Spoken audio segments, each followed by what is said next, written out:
Hey everyone, welcome back to another video by Camroom 5. In today's video, we're going to be solving some difficult MCQ questions and we're going to be trying to make it as quick as possible. So let's begin. The diagram shows the chromatogram obtained by analysis. Three measurements are shown. You can see the baseline, you can see the original spot, the final position. How is the RF value of the dye calculated? So if this is the spot, this has to be the baseline, by the way. You are not concerned with the original level of the solvent, you're concerned with the baseline. So from the baseline, your spot is Y, and from the baseline, your solvent front is X plus Y basically. So it's going to be Y divided by X plus Y because Y is the solute front and X is going to be the solvent front. I should say X plus Y is going to be the solvent front. A sample of copper contains a metal impurity which is below copper in the reactivity series. The diagram shows the apparatus. The loss in mass of the anode is 50 gram and the gain in mass of the cathode is 45 grams. You should know that at anode oxidation happens and all these anode ions go to the cathode where reduction happens. So if anode loss is equals to 50, cathode gain should also be 50. But here you can see 45 is coming out at cathode. So 45 should be taken as a percentage of 50 times 100. It's going to be 90%. So you're getting 90% purity of copper, while 10% is your impurity. Let's move on. Let's do this question. 1 mole of a sample of hydrated sodium sulfide. Sodium sulfide looks like this. Contains 162 gram of water of crystallization. What's the correct formula? 162 gram of water of crystallization. It means that you need to find the moles of water of crystallization. That should be 162 divided by 18. So I believe it's going to be 9ish. 162 divided by 18 should be the moles of water, and that's going to be 9. So you're going to find correct formula, D, because here it's 7, in option B it is 5, in option A it's 3. So option D is the right answer. Sulfur dioxide reacts with aqueous bromine according to the following equation. Which element has been oxidized? Oxidize means loss of electron or increase in oxidation state. So let's see. If you notice sulfur dioxide, sulfur has an oxidation number of +4 here, and in sulfuric acid it is +6. So it's going from +4 to +6. So sulfur is increasing in its oxidation number. So definitely sulfur has a higher oxidation number. Just to confirm that, you can see bromine. Bromine is an element. An element is always at a 0 oxidation number. But in HBr, H is +1 and Br is -1. So bromine is changing from +1 to -1. So bromine atoms are reduced because their oxidation number changes from 0 to -1. Moving on. The diagram shows copper to oxide being reduced by hydrogen to copper. Let me write the equation that copper to oxide is reduced by hydrogen to make pure copper. What's the other product? It would obviously be H2O. After reduction is complete, the burner is turned off, but the flow of hydrogen is continued until the tube is cool. Why is the hydrogen allowed to flow through the tube during cooling? So to allow the tube to cool slowly, no, hydrogen is not for heating here. You're not using it to heat. To lessen the risk of explosion. No, to lessen the risk of explosion, we have a outlet here. So outlet does that. The outlet does that, not hydrogen flow. To prevent the copper from reacting with air, yes, that's true. Otherwise air would come in, and it would react with copper to make copper oxide again. So we don't want that. So to make sure that copper does not react with air, the diagram shows the structure. Okay, let's move here. Element X has electronic structure 285, which means it's group 5. Element Y has an electronic structure 287, which means group 7. What's the likely formula of a compound? So group 5 is a charge of 3 normally. It could be plus 3, it could be minus 3, and group 7 is minus 1. So their formula turns out to be X with 3, Y with 1, XY3.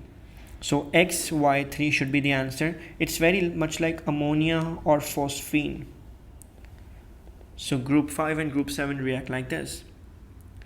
The equation shows what happens in a redox reaction between iron to chloride and chlorine gas. Which equation describes the reduction process in this equation? Reduction process. So let's see. If you notice the oxidation number, iron 2 chloride means iron was in plus 2 state and it's changing into plus 3 state in iron 3 chloride. So iron changes its oxidation number from plus 2 to plus 3. That is known as oxidation. Let's look at chlorine. Chlorine was in a zero oxidation state because it was a pure element, and then it becomes minus 1 with iron. So chlorine changes its oxidation number from 0 to minus 1. That is reduction. So basically chlorine is reduced here. So you need to find chlorine reduction. If you notice option A is a kind of oxidation, so option A is wrong. If you notice option B, in option B chlorine is gaining electrons, so that's obviously reduction, and that's what we are looking for. So option B is the right answer.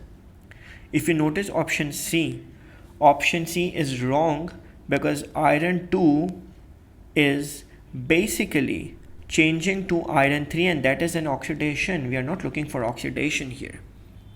Let's move on. In which reaction is the underlying substance behaving as an oxidizing agent? So for oxidizing agent, it means it's reduced itself, which means it's gaining electrons and its oxidation state is decreasing. Let's see. In barium chloride, barium has a plus 2 oxidation state, and in barium sulfate it's also plus 2. So A is wrong. In ammonia, nitrogen has a minus 3 oxidation state, while it makes pure nitrogen, which is an element, it's a 0 oxidation state.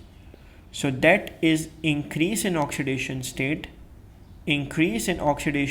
rather than decrease. So ammonia is oxidized here rather than reduced. And to behave as an oxidizing agent, we know it has to be reducing itself. When you notice chlorine is 0 oxidation state here but minus 1 here, so it is reduced. Chlorine is reduced like we looked at the last question. So chlorine is the best oxidizing agent here because it's reducing itself and oxidizing others. Moving on. 1 mole of each alkane is completely burned in oxygen, which will provide 7 moles of products. Let's deconstruct this question. In methane, you get 1 mole of carbon dioxide and you get 2 moles of water. In the second question, the second option, you get 2 moles of carbon dioxide and there are 6 hydrogens, so you get 3 moles of water. In option C, there are 3 carbons, so you get 3 carbon dioxides, and there are 8 hydrogens, so you get 4 moles of water. I have my answer ready here. So you get total 7 mole products. Moving on. The diagram shows the structure of an ionic compound.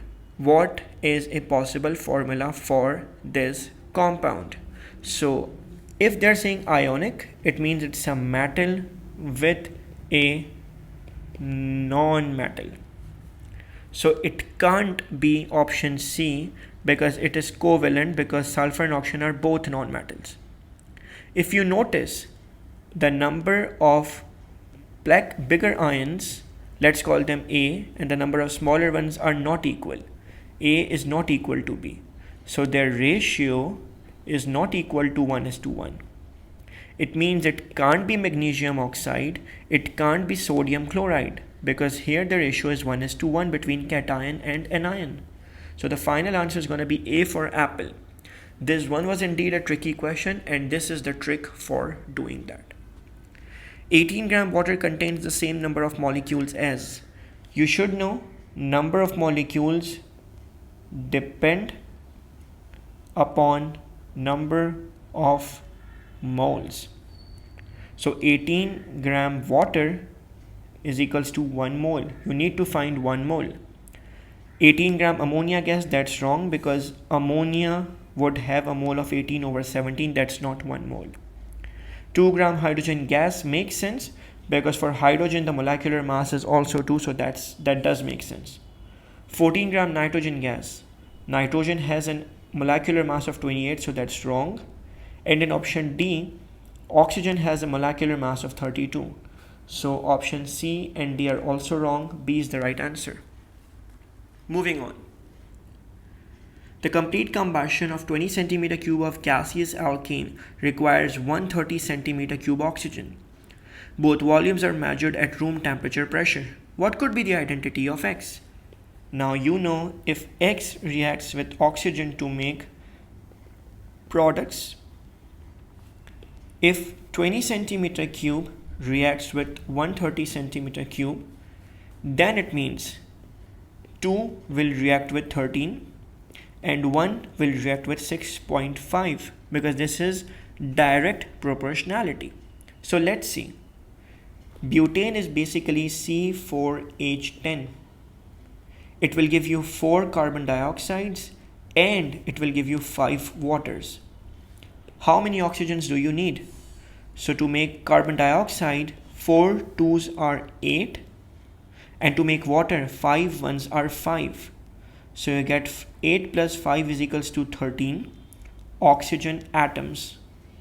Oxygen atoms is equals to 13 divided by 2 oxygen molecules. I'll repeat this idea. First, you find out the fact that butane is C4H10. Then you made the products. Then you found out the number of oxygen. You could write the proper equation also, which would look like this. That 1 butane reacts with oxygen to make 4 carbon dioxide and 5 waters. And for that, it will require 13/2 oxygen molecules. This is exactly the ratio that you were looking for. So my recommendation would be to try out this again or watch my combustion equation video to get a stronger hold of this concept. What is observed during the electrolysis of aqueous copper to sulfate using carbon electrodes? Carbon electrodes are inert. When you talk about copper sulfate, you have copper ions, you have sulfate ions, you have H plus ions, you have OH minus ions. We make a window. Copper ions will go to the cathode and will make copper at cathode, while the OH ions will go to the anode and make oxygen gas. A pink solid is deposited on the anode. That's wrong. It's deposited on the cathode. So A is wrong. Bubbles form on the negative electrode. Negative electrode is the cathode and no bubbles are formed there. Instead, copper is made over there. The color of the solution fades. If you can notice, copper is going away. So copper is reduced. So copper ion concentration decreases. And yes, when the concentration decreases, the blue color fades. So C is correct. We are keeping this video till here, and the next video will continue more MCQs. Stay tuned guys. Thanks.